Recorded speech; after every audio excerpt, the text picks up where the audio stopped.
Quick question for you. When was the last time you thought of the carbon footprint behind that newsletter you sent? Or your website? Or that retargeting ad that has been chasing around that one person at least 7 times around the internet? Probably never. And honestly, why would you? Because very few people actually talk about the carbon footprint behind these type of marketing activities. The marketing industry has produced endless guides on how to go viral. But shockingly, very few have actually talked about what is the carbon and social impact of actually going viral and what is the CO2 damage from those type of campaigns. But here's the thing. Digital marketing absolutely has a carbon footprint, and it's bigger than most people realize. The internet in general counts for about 3.7% of global carbon emissions, and that continues to grow every year. That is comparable to the aviation industry. And digital marketing is one piece of those emissions, but it continues to compound every year that we continue pushing more digital campaigns. So here's the good news.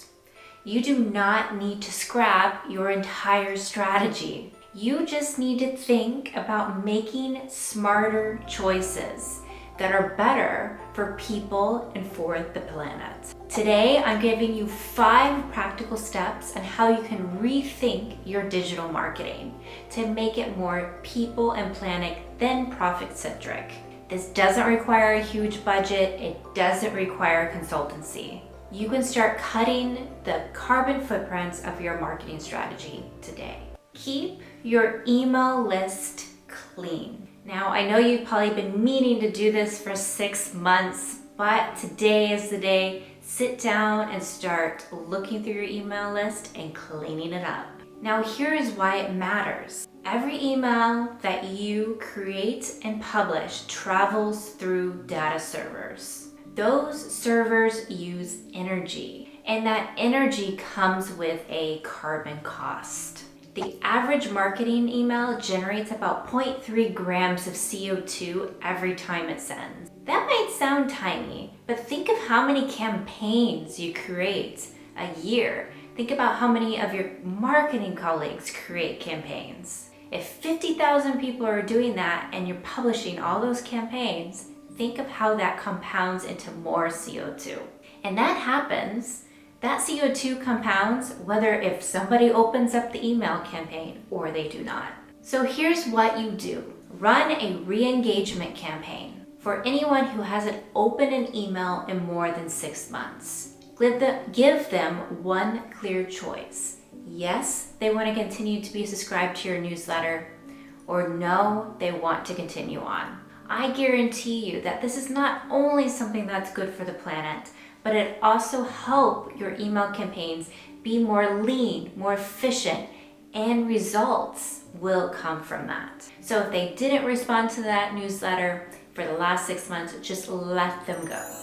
Most email programs like MailChimp, ActiveCampaign actually support you in creating campaigns that help you do this email list cleaning. And they help you identify inactive subscribers. So remember, a cleaner list is a lower carbon footprint, and it also means better campaign results. This is a true definition of a win-win-win. A win for the planet, but also a win for increasing profits and meeting your marketing campaign goals.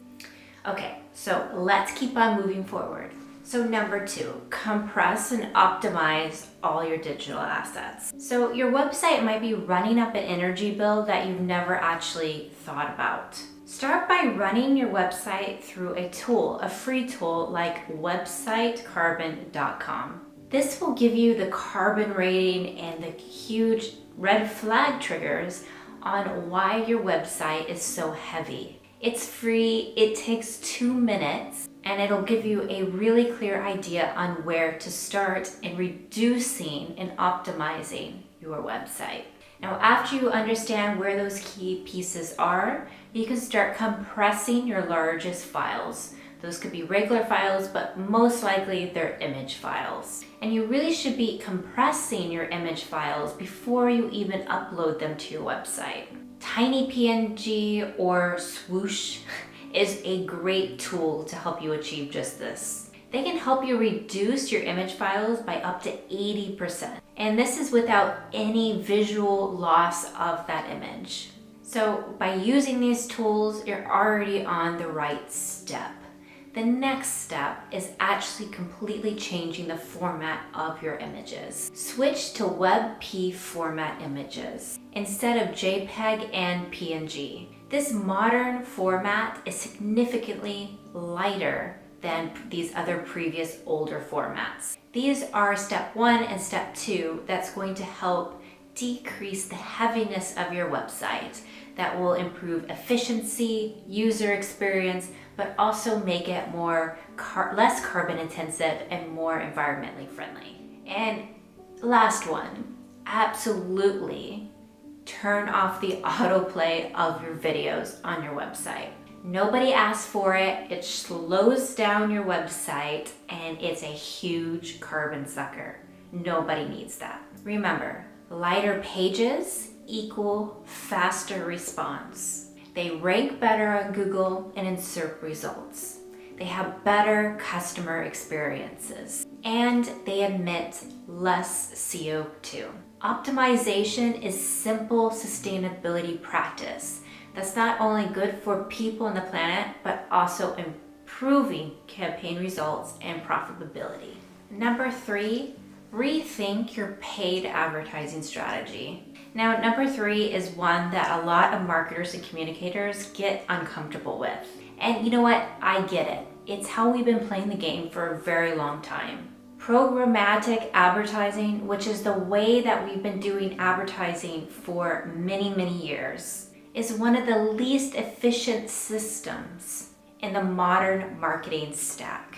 Every one of these ads triggers a real live auction that involves dozens of platforms across the internet, and it's exchanging data in milliseconds. Scope 3 found that this type of advertising generates 215,000 metric tons of CO2 per month. And just think that 56% of all those ads that are out there are actually never seen by humans. That's more than half of your ad spend and its carbon costs. So what are you going to do about it?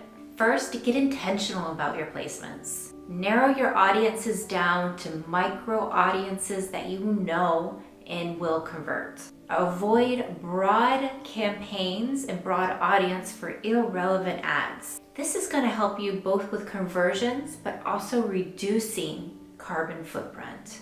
Third, set campaign end dates. Don't let ads run indefinitely. If the ad isn't converting, it's time to sit back and optimize it. The planet will thank you, but also your pocket. Don't let ads run on autopilot. If it's not converting, let it go. It's time to sit back and re-optimize it. Intentional advertising is not just about doing better advertising. It's about being intentional about how you actually approach campaigns and putting people on the planet, in addition to profit, into the mix of when you're building those campaigns. Number 4, switch to a green hosting provider. Now, this is one that people have genuinely not thought about, and it's one of the easiest. Your website lives somewhere out there on the digital web. It's hosted on a server, a data server, and it's running that server 24 hours a day. And how is that server actually getting its energy and its power to keep doing that? Is usually through fossil fuels. Now, depending on your hosting provider, it could be with fossil fuels or it could be with green energy, and it could be powered by renewables. Now, most brands have never checked who is actually powering their server. Where is their website actually hosted? Hosting your website on a renewable energy provider is one of the simplest ways to do better by people on the planet, to make your website more environmentally friendly and producing less CO2. Switching to a green host provider that runs on renewable energy is going to significantly reduce your website's carbon footprint. So here's what you can do. You can go to the website, thegreenwebfoundation.org, and you can actually see if your website provider is a green hosting provider and if it's actually verified. If it's not on the list, it's worth exploring alternatives. And if you're an agency watching, this is a conversation worth having with your client. I see too many website agencies not making this most easy choice is to, when they build a new website for their client, move it to a renewable energy provider, a green energy provider. It's a quick win that truly symbolizes structural commitment to sustainability. Number 5, shift your content strategy to evergreen. This is my personal favorite, mostly because I'm a content strategist. And I also think it's the most transformative one. Let's stop running on the content treadmill. Let's stop pushing out irrelevant and shitty content. Most brands are creating huge volumes of content every day, and most of that content disappears within 48 hours with very little visibility. That amount of content production burns down teams, efficiency, resources, computing storage, and it's a nightmare to distribute that amount of content. All for something that is seconds out there and not a lifetime. Research constantly shows that evergreen content is more efficient, has a longer shelf life, and is better for conversion. These are high-performing pieces that you can promote again and again and can truly connect to the values and needs of your audience. So here's the shift. Before creating anything new, ask, have I created something like this before? If I have created something before, can I update it? Can I scratch it? Can I evolve it into something new? What can I do instead of starting from scratch? It's best practice to run a content audit every quarter. Identify your top performing pieces. Refresh them, promote them again, tweak them a little bit. Retire anything that's outdated or underperforming. This is a great way to prune your website. Also is a great contribution to reducing the heaviness of your website. Invest in fewer, higher quality content pieces that deliver value over long periods of time and don't have a short shelf life. Evergreen content is truly the compound interest of content marketing. It keeps on working long after you've been there, and it's good for people and the planet, but also your strategy. So there you have it. 5 simple ways that you can cut and start reducing the carbon footprint of your marketing strategy today. So to recap, 1, clean up your email list. 2, compress your digital assets. 3, get intentional about your paid ads. 4, check your web host. 5, create evergreen content that lasts forever. None of these tactics require a massive budget or a sign-off of 17 different people in your company. And better yet, many of these tactics are not only good for the planet and for humans, it's also good for optimizing, lowering the cost of your marketing campaigns. It's just good business. Every month I publish content on sustainable marketing, ethical marketing, and how marketing can be used as a force for good. Over at Content for Good & Co., we're building a community of marketers and creatives who believe that marketing can truly be used as a force for good. So until I see you in the next video, have a good one.